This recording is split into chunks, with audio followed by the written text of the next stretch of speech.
thought I was invited to a family big party celebration. Then the restaurant host said I was banned. I always thought family was supposed to support you, even when things got tough. But what happened last Saturday night made me realize some families are just waiting for a chance to tear you down. My name's Tyler, and I grew up feeling like I was the black sheep, maybe even broken. I dropped out of college when I was 20 after years of panic attacks and feeling invisible. My parents never took it seriously. Meanwhile, my brother Brandon and sister Madison were the golden kids with fancy degrees and careers I could only dream of. After I left school, I moved 3 states away, taught myself graphic design and photography, and slowly built a decent career. I even bought my own apartment. But I never told my family. Every holiday, their snide remarks about my hobby and wasting time made me keep my success hidden. They had decided who I was long ago, and no amount of proof could change their minds. Then last week, I got this formal invitation in the mail. It was for my cousin Carter's celebration at this upscale restaurant called the Lantern Room. My family never does anything like that, so something felt off. But a small, stubborn part of me wanted to be included, so I RSVP'd yes. I even bought a suit and a nice card. I drove 5 hours to get there, heart pounding, trying to believe maybe this was a fresh start. But when I gave my name at the door, the host looked confused, then shook his head and told me I was banned from the event. I was standing there stunned when I glanced through the window and saw my entire family inside, laughing, toasting, having a great time. Everyone. Aunts, uncles, cousins, even my brother and sister. Before I could understand what was happening, my mom stormed out, recording me on her phone, shouting loud enough for the whole restaurant to hear. Look who crawled out of his hole. Practiced your speech while begging for change. Every head turned. The room went dead silent. Then my dad followed, face red with rage, yelling, 32 years of nothing. Proof evolution can go backwards. He gestured at me like I was some sideshow attraction. My sister grabbed a waiter's phone and started filming, shouting, the family's genetic disaster. His shoes held together with grocery bags and prayers. I was wearing expensive Italian leather shoes, but no one cared. My brother grabbed the microphone, holding a cheap card, probably stolen. Still think your worthless existence matters here? He sneered to the entire dining room. The waiters just froze, and the manager tried to calm things down. Then my grandfather shuffled out, pounding his cane on the floor. I was the stain on our family. They should have left me at the hospital. My uncle joined in. Even rats have more dignity than this walking failure. One by one, every family member took turns tearing me down in front of dozens of strangers. This wasn't a spur-of-the-moment attack. It was planned. The party was just a trap to humiliate me publicly. The host was told not to let me in. People in the restaurant were filming everything. Some looked horrified. Others couldn't look away. The manager called security. But as I stood there, something inside me shifted. I wasn't angry anymore. I was cold, calm. I smiled, and the shouting faltered because they didn't expect that. What they didn't know was that 6 months ago, I bought a significant stake in the restaurant group that owns the Lantern Room. Not because I planned this, just because I had the money and saw an opportunity. I pulled 2 sealed envelopes from my jacket and handed one to the manager and the other to my father. He snatched it like it was garbage. Without a word, I turned and walked out. That night, I sat on my balcony staring at the city lights, feeling free for the first time in years. The first envelope banned every member of my family from all the restaurant group's properties, 14 upscale places across the city. The second contained a detailed account of every loan and favor I'd ever given them, totaling over $170,000, with demands for repayment or legal action. When I turned on my phone the next morning, it exploded with missed calls and texts. They weren't sorry, they were scared. Scared of the power they'd ignored for too long. I'm done being their punching bag. I kept records of every loan, every favor, every time they used my credit or begged for help. Now, they'll finally see exactly how much they've depended on me. The moment I handed those envelopes to the manager and my father, everything shifted in a way I hadn't expected. I left the restaurant without looking back, but inside I felt a strange calmness, like I had finally taken control of a story that had been written for me by others for far too long. The rest of the night, I sat alone in my apartment, the city lights flickering through the window, thinking about what I had just done and what was about to unfold. By the time I woke up the next morning, my phone was buried under an avalanche of missed calls and messages. Over 70 missed calls and nearly 50 texts. Most were from my family, desperate, angry, confused, and, above all, scared. They weren't sorry for what they had done. but they suddenly realized the power I held and the consequences they were facing. I didn't answer any of them. I knew this was their wake-up call. The first message I read was from my mother. She wrote long paragraphs trying to justify their actions, saying it was tough love and that they were only trying to make me see the truth about my wasted life. I laughed to myself because it was the same nonsense they'd been feeding me for years, just dressed up in guilt and regret now that things were turning against them. My sister's texts were a mix of frustration and fear. She started by calling me childish and petty, then begged for a calm conversation, and finally admitted she didn't have the money to pay me back right now. Brandon, my brother, just sent WTF over and over before trying to switch to pleading for a meeting to discuss payment plans. I ignored them all. Instead, I contacted my lawyer and told her to handle all future communications. It was the smartest investment I'd made in years. $500 an hour that was worth every cent. Letting her be the bad cop took the emotional weight off me, and it gave my family a clear message. This was serious, and I wasn't backing down. Tuesday morning was when things got really interesting. My dad showed up unannounced at my loft, looking disheveled and exhausted, like he hadn't slept in days. I'd never given him my address, so I was shocked he found me. When the doorman called to warn me, I told him not to let my father in under any circumstances. 20 minutes later, I was walking down the elevator to meet him in the lobby. My dad looked like a man on the edge. His face was red and sweaty, his eyes wild. He tried to force his way into the elevator with me, sticking his hand between the closing doors to stop them. Then he started shouting, accusing me of destroying the family, being petty and vindictive, and saying that what I was doing wasn't what family should do to each other. I looked him in the eyes and told him public humiliation isn't what family does either. That didn't stop him from lunging for my arm. I jerked away and warned him that if he touched me again, I'd call the police and press assault charges. The look on his face when he realized I meant it was worth everything I'd gone through. The doorman finally stepped in, telling my dad to leave or security would be called. As the elevator doors closed between us, my dad shouted that I'd regret this, that I was nothing without the family, and that I'd come crawling back when I realized how alone I was. I stood there with shaking hands, but for the first time in my life, I felt less alone than ever. That same evening, my mother tried a different tactic. She showed up at my building, makeup smeared, tears streaming down her face, telling the doorman it was a family emergency. I told him not to let her up. When she called me 10 minutes later, I almost didn't answer, but curiosity won out. Her voice was broken with sobs as she pleaded, saying they didn't understand why I was doing this, how they'd always supported me, and just wanted me to reach my potential. I laughed, a genuine laugh. I asked if humiliating me in front of strangers was her idea of support, and if telling me I was worthless for 15 years was how they helped me reach my potential. She changed her tone quickly, apologizing if I'd been hurt by their joke, but insisting I was taking things too far. She said my dad's business might collapse if he had to pay me back now, and that my sister might lose her condo. She said I was destroying the family over a misunderstanding. I told her it wasn't a misunderstanding. It was years of being treated like garbage while simultaneously being used as an ATM. That restaurant incident was the final straw. Then I hung up without another word. The next day, I got an email from my cousin Carter, the same cousin whose celebration was the trap. He said he had no idea what the family was planning, that they told him it was a surprise birthday party months away, and that he felt terrible about what happened. He wanted to meet me for coffee to talk. I wasn't sure whether to believe him or think it was a ploy. Either way, I told him I'd think about it. Later, my lawyer informed me that Brandon had contacted her office, trying to negotiate a payment plan. Apparently, his wife found out about gambling debts, and he was facing divorce if he couldn't prove he was handling his finances. My sister called too, arguing that the money she took was a gift, not a loan, despite the texts where she promised repayment. The whole thing was unraveling, and they were starting to panic. I felt no sympathy. That Friday night, I was at a bar when an unknown number called me. Usually, I wouldn't answer, but I'd had a long week and a couple drinks, so I picked up. It was Aunt Lisa, my mother's sister, and the only one who ever showed me any kindness. She told me something I never knew, that when I was born, doctors suspected I might have developmental issues, but those were never serious, just cautious warnings. My father had decided I was defective from the start, favoring Brandon and Madison with everything while treating me like a mistake. My mom went along with it, scared of my dad. Hearing this explained so much. It wasn't just me being lazy or weird. It was years of being written off before I could even speak.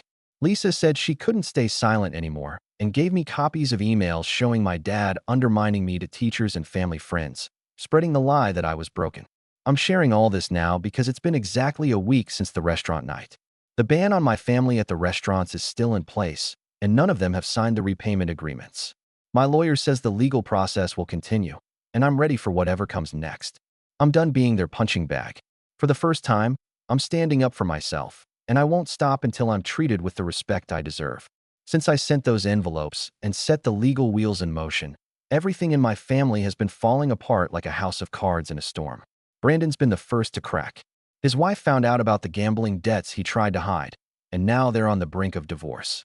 He's barely managing to keep his medical license, and the stress has turned him into someone I barely recognize. When he called my lawyer to try negotiating a payment plan, I didn't hesitate to refuse any deal that wasn't full repayment. This isn't about money anymore. It's about accountability. My sister Madison's situation is no better. She's been put on administrative leave from her law firm after word spread that she was banned from every upscale restaurant in town. Apparently, the firm has a strict moral clause, and her association with the family scandal is threatening her chance at partnership. I never thought I'd feel satisfaction over someone's career troubles, but after years of her mocking me, I'm only human. She even tried to claim the money she borrowed was a gift, but I have every text proving otherwise. It's hard to watch her scramble now, but she brought this on herself. My dad's business partner, Kevin, reached out to me out of the blue last week. He looked exhausted and beaten down, explaining that Roger's been lying to him for years about their company finances. Kevin showed me proof that my dad took out a secret second mortgage, borrowed money from the business without permission, and hid losses in shady investments. This isn't just family drama anymore. It's corporate fraud. Kevin begged me for any records I had that could help him save the business. I handed over everything. It felt strange siding with someone against my own father, but honesty hasn't been part of his playbook for decades. The family itself has splintered into factions. Some of the younger cousins and a few aunts and uncles are quietly distancing themselves from my parents and siblings. They've told me they've always felt uncomfortable with how I was treated, but never spoke up. Others, mostly older relatives and those financially dependent on my parents, remain fiercely loyal to them, blaming me for tearing the family apart. This divide only makes the tension worse whenever we accidentally cross paths at family events, which I'm now mostly avoiding. I've had more than one heated confrontation with my parents. They still try to manipulate me with guilt and threats, but it's lost its grip. When my father showed up at my building again, looking desperate and wild-eyed, I stood firm. He accused me of destroying the family, being petty and vindictive, and promised I'd regret everything. I told him that public humiliation and lies were what broke the family long ago, not me standing up for myself. The doorman had to step in to keep him from coming inside, and I haven't seen him since. My mother has tried every angle to get through to me, including emotional appeals and even showing up at my office unannounced. She cried, begging for 5 minutes to talk and begging me to stop what she called my vindictive campaign. But I remembered her filming me in the restaurant, laughing as they all humiliated me. I told the receptionist to call security, and when my mom was escorted out, she screamed that I was breaking her heart. The elevator doors closed on her tears, and I went back to my desk feeling more resolved than ever. Aunt Lisa, the only relative who has shown me real kindness, came forward with shocking news. She told me about the doctor's early warnings that I might have developmental delays as a baby, which were never serious, but gave my dad the excuse to write me off as defective. She shared emails proving that my father had systematically undermined me to teachers, coaches, and even family friends, painting me as a lost cause. My school records told a different story. I was above average, well-liked, and capable. It was a cruel narrative forced on me by someone who never wanted me to succeed. This new understanding gave me clarity, but also rage. I realized that none of this was about me failing. It was about my father's refusal to accept me for who I am. That toxic belief poisoned every part of my childhood and spilled into the lives of my siblings, who followed his lead without question. Recently, my cousin Carter asked to meet. He insists he had no idea about the family's plan to humiliate me, saying he was told the event was a surprise birthday party for me months away. I'm torn between wanting to believe him and wondering if he's just playing damage control. Regardless, the fact that some family members are trying to distance themselves from this mess gives me hope that not all of them are lost. My brother's legal troubles have worsened. His wife moved out after discovering credit card statements showing he hid the full extent of his debts. I sent her a recording of him publicly mocking me at the restaurant, and she thanked me for the evidence. That night, Brandon's breakdown hit a new low, and he entered rehab. It's hard to feel sympathy, but part of me knows he's fighting a battle far bigger than me. My sister is struggling too. Her law firm's ethics board opened an investigation, and several clients requested different attorneys because of the scandal. She's scared, and I don't blame her. Her career might never recover from this. When I confronted her about the money she owes, she cried and promised she's been saving to repay me, but she was too afraid to face me before. It's a start, but trust won't be rebuilt overnight. Meanwhile, my parents' business continues to crumble. Kevin's uncovered more financial messes and has started distancing himself from my father. The company faces bankruptcy if they don't act fast. My dad's pride blinds him from reality, and he lashes out at everyone, even trying to blame me for his failures. I'm watching it all unfold like a slow-motion train wreck. I've spent countless nights reviewing every document, every text, and every moment of this nightmare, trying to figure out what comes next. My lawyer and I are preparing for the next legal steps. They're scrambling to avoid consequences, but I'm more determined than ever. This isn't just about money anymore. It's about finally getting the justice and respect I was denied for far too long. Even with everything falling apart around them, my parents still refuse to admit fault. They tried sending a partial repayment offer, but I rejected it outright. Their apology has to be complete, and I want a legal agreement to ensure they never contact me again unless it's on my terms. I've set clear boundaries, and I won't let them trample them again. The family meeting my cousin Jacob is organizing feels like a fragile chance to rebuild some bridges. Some relatives have already apologized for how they treated me or stood silent, while others humiliated me. It's strange hearing their words, knowing how long I waited for them. But for now, I'm keeping my guard up. Trust is earned, not given freely after betrayal. Despite all the pain, I'm starting to see a flicker of hope. Some family members are distancing themselves from the toxicity and reaching out with tentative kindness. It's not everything I wanted, but it's enough to remind me that maybe, just maybe, healing is possible. I'm sharing all this here because the support from strangers online has helped me stay grounded. I'm not just the family disappointment anymore. I'm the one rewriting the story, and I'm not done yet. The fallout from everything I did has been nothing short of catastrophic for my family, and honestly, watching it unfold has been both surreal and, at times, difficult to process. My father, Roger, was officially forced out of his company after months of digging uncovered not just poor decisions, but clear embezzlement and fraudulent financial dealings. Kevin, his business partner, presented irrefutable evidence of theft and secret loans taken without consent. This wasn't just about money anymore. It was criminal, and my father's empire crumbled under the weight of his lies. The legal pressure on him grew rapidly after I handed over all the documentation to Kevin. Within weeks, my father found himself not only under investigation by the company's board, but also the subject of formal criminal probes. It felt strange to witness his pride shatter piece by piece. But after everything, I couldn't feel sympathy for someone who'd tried so hard to destroy me. My sister Madison's world started to unravel faster than I expected. After the scandal broke in her law firm, she was put on unpaid administrative leave pending an ethics review. Several clients switched to other attorneys after hearing about her family's public disgrace. I wasn't sure if she'd ever recover professionally, and while I never wished harm on her, years of her ridicule made it hard to feel sorry. Brandon, my older brother, finally admitted he couldn't keep hiding from his problems anymore. His wife moved out after discovering the extent of his debts and deception. The gambling addiction he denied for years came crashing down, and he entered a rehab program under the threat of losing his medical license. I was conflicted. Part of me wanted to hold him accountable, but another part recognized the man beneath the mess was hurting deeply. Their financial situation is dire, and they've started coming to terms with what their recklessness has cost them. Last week, my lawyer received a partial payment offer from my parents, but it was a fraction of what they owed. I refused to negotiate unless they agreed to sign legally binding documents admitting fault, repaying the full amount, and agreeing never to contact me unless it was on my terms. They accepted, but only because they knew this was the only way to avoid a long, ugly court battle. Jacob, my cousin, organized a family meeting to address the chaos, excluding my parents and Brandon, who was still in rehab. It was strange to be surrounded by relatives who mostly kept their distance before, but now seemed genuinely sorry for what had happened. Some apologized outright for joining in the humiliation, others for standing silent. For many, It was the first time admitting their mistakes publicly. During that meeting, I made it clear I was open to rebuilding relationships with those who genuinely wanted respect and honesty. But I told everyone I would never tolerate being the family punching bag again. Trust, I emphasized, had to be earned over time, and no one could expect to pick up where we left off without accountability. Madison pulled me aside afterward, handing me a check for $25,000, the first installment of what she owed me. She said she'd been saving from every paycheck, but fear kept her from facing me before.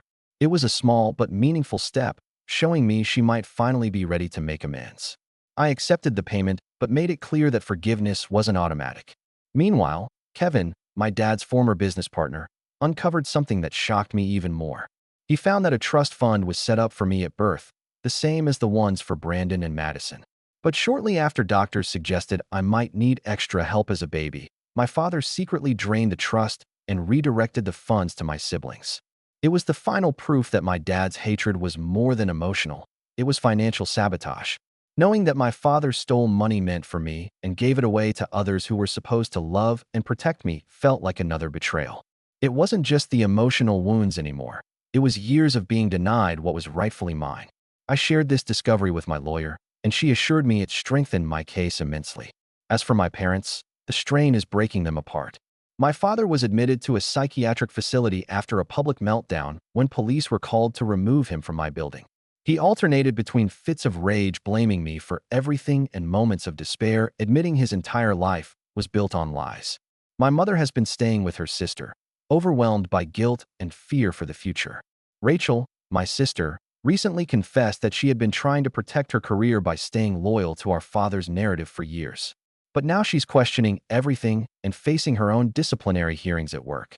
Watching her go through this makes me realize how deeply toxic our family's secrets were and how far-reaching the damage has become. Even though the damage is immense, I'm starting to believe that some healing might be possible.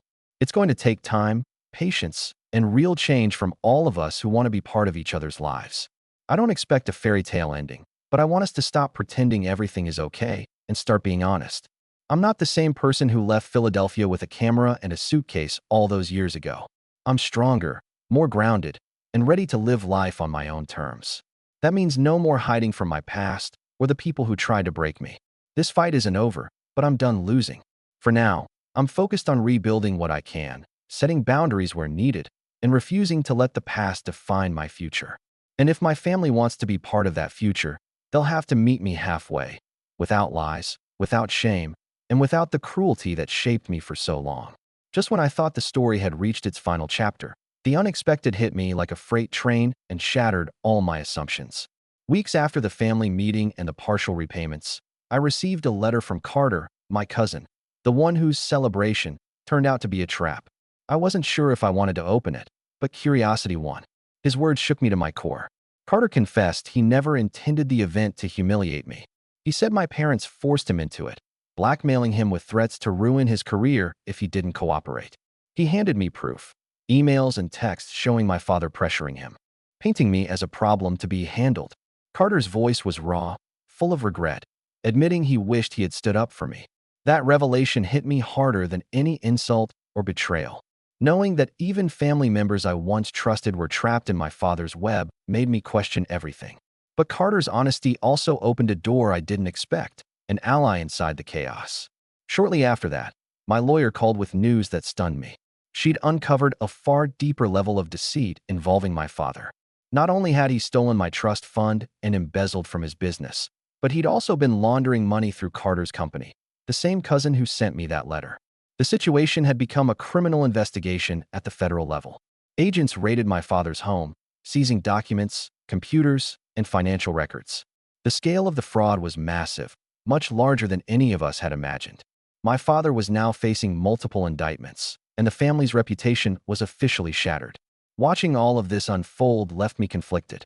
I didn't want to see my father destroyed, but I couldn't ignore the years of abuse, lies, and betrayal.